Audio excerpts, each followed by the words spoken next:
welcome to Positive Parenting. I'm Deanne Conrad, Community Relations Supervisor for the Sioux Falls School District. We thank you for joining us on Positive Parenting. It is a joint venture between the medical and child development professionals of Sanford Health and our education professionals with the Sioux Falls School District. And today's topic is nutrition in our young children.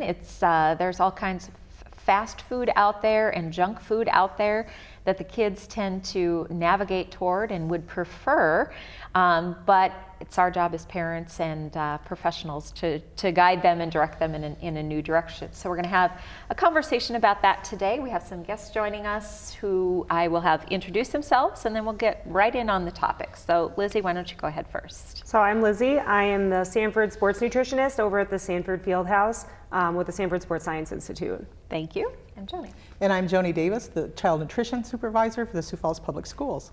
Thank you both for being here today and talking to us about general nutrition and the importance of that in our children. It used to be that, you pretty well had 3 square meals a day at the family table, sitting down for a big breakfast, a lunch, and then, eating together in the evening. Not the case anymore. There's too many directions to be heading. But how much has that changed over time, and what impact is that having on our overall health? I would say that a lot of the kids that come through and see me are breakfast skippers, and then they eat lunch, and then they might have a snack, usually not. Then they go to sports practice, and then they get home for a bigger dinner at night. So it's kind of that reverse. Instead of that big breakfast in the morning, lunch, and then the smaller dinner, they're kind of loading up on those calories at dinner time. So not what we should be doing?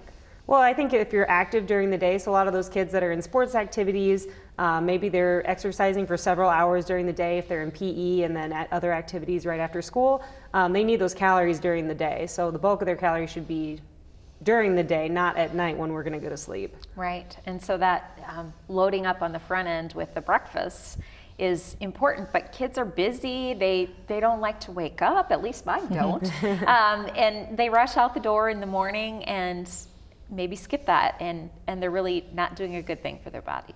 Yeah, so I see that a lot in athletes, and the athletes that come in and see me, and just kids in general that are doing these after school activities, they're skipping breakfast.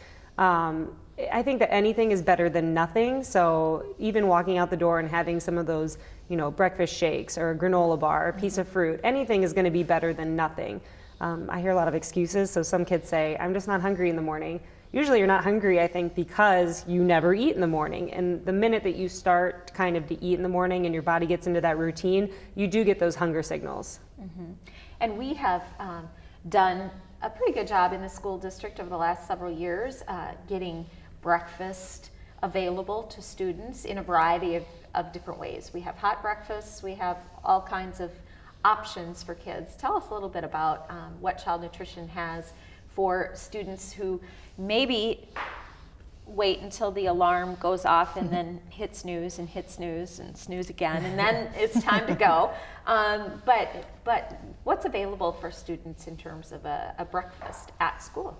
Well, we're very excited that the Sioux Falls School District supports breakfast so wholeheartedly that we do offer the program kindergarten all the way through 12th grade, which is often quite a surprise. People don't think that the senior high kids that we have breakfast available to them.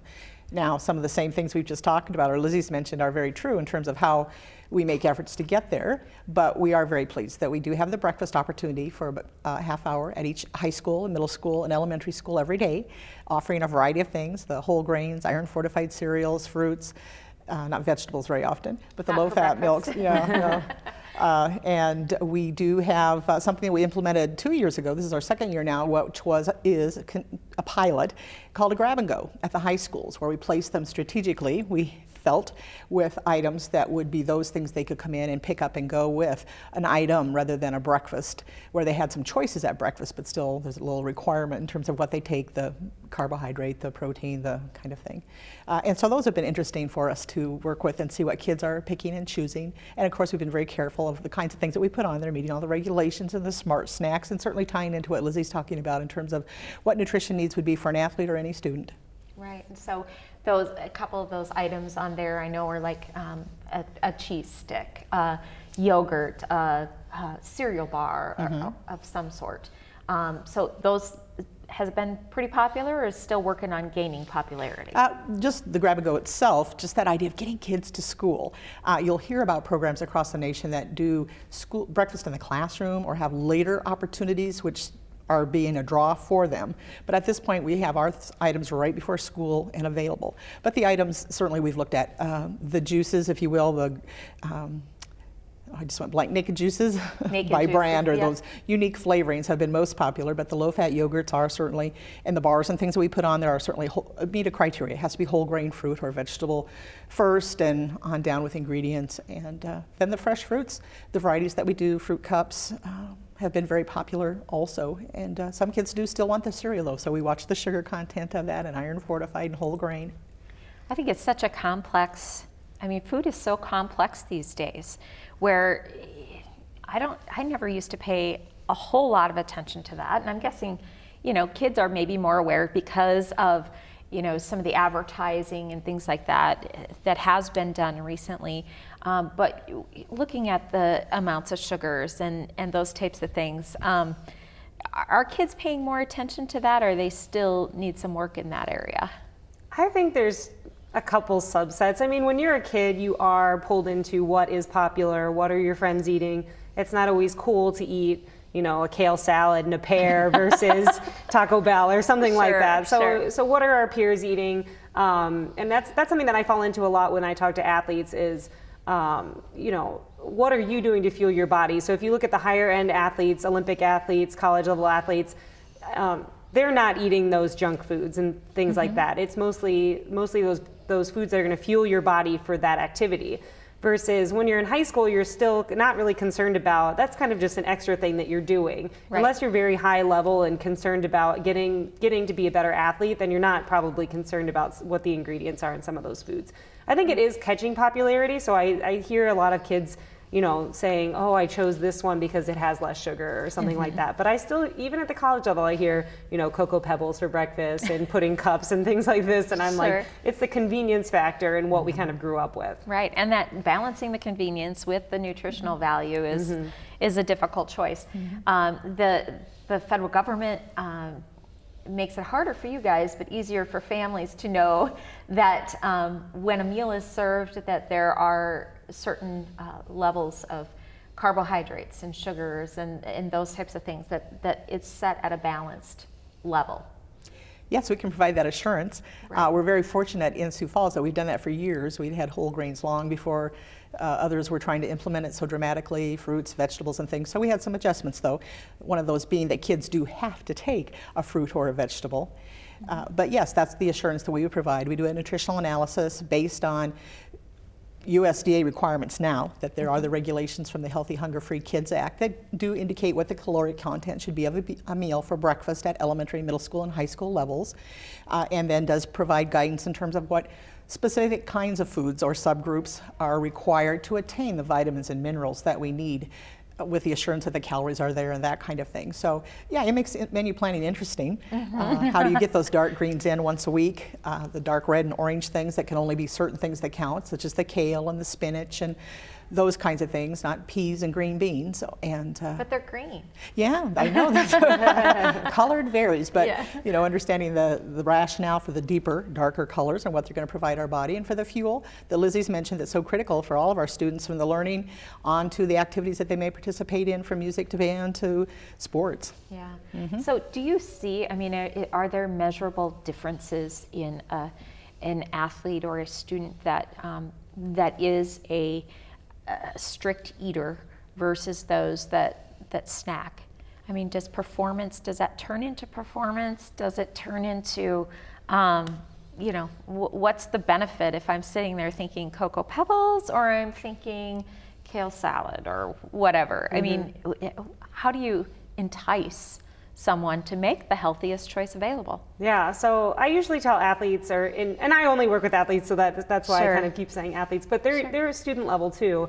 And I tell them that nutrition is something that has immediate benefits. So if you choose that whole grain cereal that we're talking about here, that maybe that isn't that grab and go item, versus a licorice or something that you just grabbed out of your backpack, what is the blood sugar effect of that? So that whole grain cereal is going to keep you fuller for a lot longer. It's not going to have that blood sugar spike up and down, so you're not getting to your first period class and feeling that lethargic, slow feeling. Okay, I ate breakfast, but Just have another licorice. yeah, right? exactly. So I think that when you're well fueled throughout the day with those healthy fruits and vegetables, protein items, whole grains, like we kind of mentioned, you're going to have steady energy throughout the day versus these highs and lows that comes with eating some of those junk foods. And in terms of students and the ability to pay attention and focus, we want that sort of level, where they're able to listen in class and take things in and be able to, perform at their best if they have a test coming up. And so the lunches, everything we do has to have a certain level of, like you said, the caloric content. Everything is measured. Yes, that's true. And I don't want people to get hung up on calories. But what we try to do, and with the national studies and things that have been done, the committees that were pulled together for the regulations, but always there's been a caloric level that's appropriate for all of us. And so Right. that's not so dramatically different. But the challenge becomes what are the kinds of foods that we use? Because we want to be sure that families can go home and say, oh, there were a variety of things that we could pick and choose from, because those fruits and vegetables, they can have a variety of those to help with that staying full or satisfied, to help carry them through the day, as well as the whole grain buns or breadsticks or buns with a sandwich, low fat, lean meats, that kind of thing. So that's been a challenge we've always worked on. What can we do to have the best choices possible and help? We're educationally based, so we want to think of our program as a learning tool, a lab where kids can see, wow, here's a variety of choices that can provide the very things that Lizzie's talking about also for all kids, the variety that's going to keep us fueled and keep us functioning and keeping us doing our best at whatever we choose to do. The level of protein too, you hear a lot about protein these days and protein powders and, that type of thing. Best sources for protein are, Like she was saying, the lean meats, the dairy products, eggs are a great source of protein. There's a little bit of protein in everything, and kids don't necessarily need those supplement products. And that's something that I kind of fight against all the time with the athletes that I'm seeing every day. But I see them in just the general population as well, kind of relying on the prepackaged items that have that extra protein in them. When if you had just chosen a food like a lean meat or an egg or something like that, then you would have gotten all the protein you need throughout the day. It all comes down to eating a little bit of protein at each meal throughout the day versus trying to make up for it later in the day or trying to make up for it by eating that supplemental product. so not having anything and then having a big steak or Yeah, something yeah. like that in And the evening. your body uses it a little bit better when you are eating it throughout the day. So that's something that I run into with the athletes, is that they are relying on the supplement product or these bars and things like that, when your body uses it better had you eaten breakfast and a snack Sure. and lunch that has the protein in it, a little snack, and then dinner. Sure. Let's talk a little bit about water and the importance of hydration throughout the day. In athletes particularly, we want to keep them hydrated. Just they're sweating and that has to be replaced in their body. The liquid has to be replaced. So the importance of water. Are we getting enough water? I would say probably not. And we do hydration studies on high-level athletes. So we've even done hydration studies on the Miami Heat down, professional basketball team. And one of the best players on that team was severely dehydrated when they did testing on him. So we're talking about high-level athletes are very dehydrated. Now think about that when it comes down to maybe a high school student. That hydration is what kind of keeps our body moving and keeps our brain functioning. And when you're dehydrated, you just can't think properly, which that comes down to grades and that kind of thing. So I encourage everybody to carry a water bottle with them and refill it throughout the day. You don't want to be going to the bathroom all the time and cutting out class and that kind of thing. And then that's kind of where we draw the line. But if you're carrying around a water bottle and sipping on it throughout the day, then I think that's the best way to stay hydrated. Right. And we, in the school district, we have vending machines available middle and high school. Is that right? And there are drinks available there. Water is one Water, of them. certainly, that's the main one. And that we had always been cautious of what we allowed in those a la carte items, if you will, that we sold in school lunch, the 100% juices, but kind of monitoring all those kinds of things. But now with the regulations, there's, for everybody, the opportunity or the requirement to monitor what they're serving. So water is number one, and it is to be truly offered and available to all students. So what that meant for us in the district is to be sure that our elementary and middle school levels, there were water fountains accessible that kids could go to and get water. We even provide some cups at noon at the elementary level if somebody wants some water, that they could go and get that. So the importance is being emphasized there, certainly, of seeing hydrated versus dehydrated. And then of course we do have water as one of the staples in all of our machines. We don't have any machines, but the buildings have machines, and water is one of the key components that they have in those. And then in our high school programs, then we do have water, and then a few of the flavored unsugared waters and those kinds of things carefully chosen to meet the regs. Right. It's been probably more popular to have a water bottle or walk around with the bottled water or whatever. Instead of choosing the pop, a lot of times you go to activities, athletic events or whatever, and kids are making the choice for water over Gatorade or pop. Obviously, they're still making choices on the pop and the Gatorade, but the difference, I think in my family, I wonder sometimes if my kids are getting enough water, and if you give them a choice, they might choose the juice, or they might choose something else that's less healthy. But how do we direct people down that path to water? What's appropriate in terms of the amount of water we get daily? I would say that water should be the main choice, and it should be served at every meal as the main drink. So I know at lunch we have something, maybe milk is served, or some of the juices, and that's great. I just think that water should also be a beverage of choice. So throughout the day we're drinking water, maybe at meal times we have a different beverage, but making sure that water is that main beverage we're drinking throughout the day. And so important then again when people are exercising, that they replenish that and get that water. Yeah, so right after exercise we need to make sure that we're drinking extra water, so even more water than we would need on a non-exercising day. Water is the main choice for any exercise that's easier exercise, or anything under an hour. And then once we really start to get into that heavy sweat exercise, or outside exercising, you see kids at these games or heavy practices, and they're just really sweating a lot under the sun. And that's kind of where I would switch to a Gatorade or something that had some kind of electrolytes in it.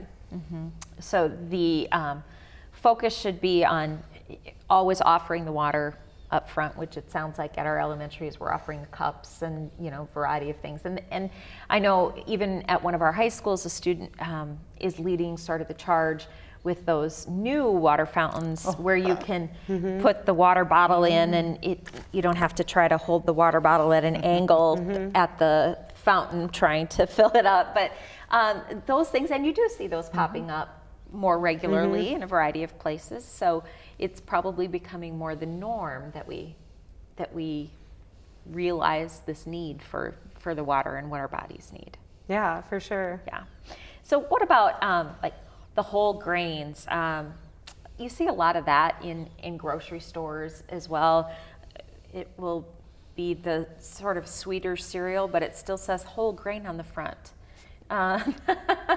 What kind of choices should we be making with those types of things, where it might be whole grain Fruit Loops or something like that? Is that still a good choice for kids, and if they're looking for, or are we being fooled? I would say that when you, especially the sugar products, the sugar sweetened cereal, that's kind of where we fall into the trap, because they will say made with whole grains, but if you look on the back on the ingredient label, it will usually say enriched wheat flour, which enriched means that it's a white grain product, versus if it was a whole grain product, it would say whole grain or whole wheat as the first ingredient. Usually the second ingredient in those sugar sweetened cereals is something like sugar. So that's kind of where you fall into it. You don't want sugar to be the second ingredient in the food that you're eating. Especially for young kids, their sugar needs and the sugar recommendations are very low because they are so young, and their calorie needs are pretty low, but that added sugar recommendations are pretty low. And so once you start to add up the sugar sweetened beverages and the sugar sweetened cereals and all the sugar throughout the day, not including things like dessert, which we know are sweet, but these things that we don't necessarily know that we don't really recognize as being a dessert or being sweet, it adds up throughout the day. One of the things with the sugars that was a shift in the last couple of years is the milk, and paying closer attention to what the sugar content was in the milk, and chocolate milk. And our suppliers have done a good job of reducing that sugar intake in that milk. Yes, we were even with Dean Foods, Land O'Lakes, that we work with here in town, 5 or 6 years ago. Yeah. They were really wanting our input in terms of what should be the direction that they go, and to do some sampling to know that if they were reducing the sugar in their chocolate milk, what would be a flavor profile that would be acceptable. And then we tried some other flavored milks too, trying to encourage kids to drink milk, so everything from orange swirl to whatever. The chocolate moo. Moo milk? True Moo. True Moo. Yep. Okay, it's still a result of that. But yes, that was the intent, to know that milk's critical. You need that, the vitamins and the minerals and things that we need, but what's the sugar and how much do we need and what can we do? And how does that sugar arrive in the milk? Yes, milk naturally has sugar if you were just to look at the skim white milk, but what other things were added and how much more when it was the old chocolate milk, maybe, should we say, but been able to reduce that and to help that, so that chocolate milk can still be a viable intake item for protein and calcium and all the things that are needed in fueling up. So suppliers have really come to school districts, or was that kind of a rare occurrence that a supplier would work with a school district and ask those questions? Or Oh, no, does that happen regularly? It is now, especially when the Healthy Hunger Free Kids Act happened, and the reality that yes, there were going to be requirements placed on school districts in terms of what the value was of some of these items, fat, unsaturated fat, trans fats,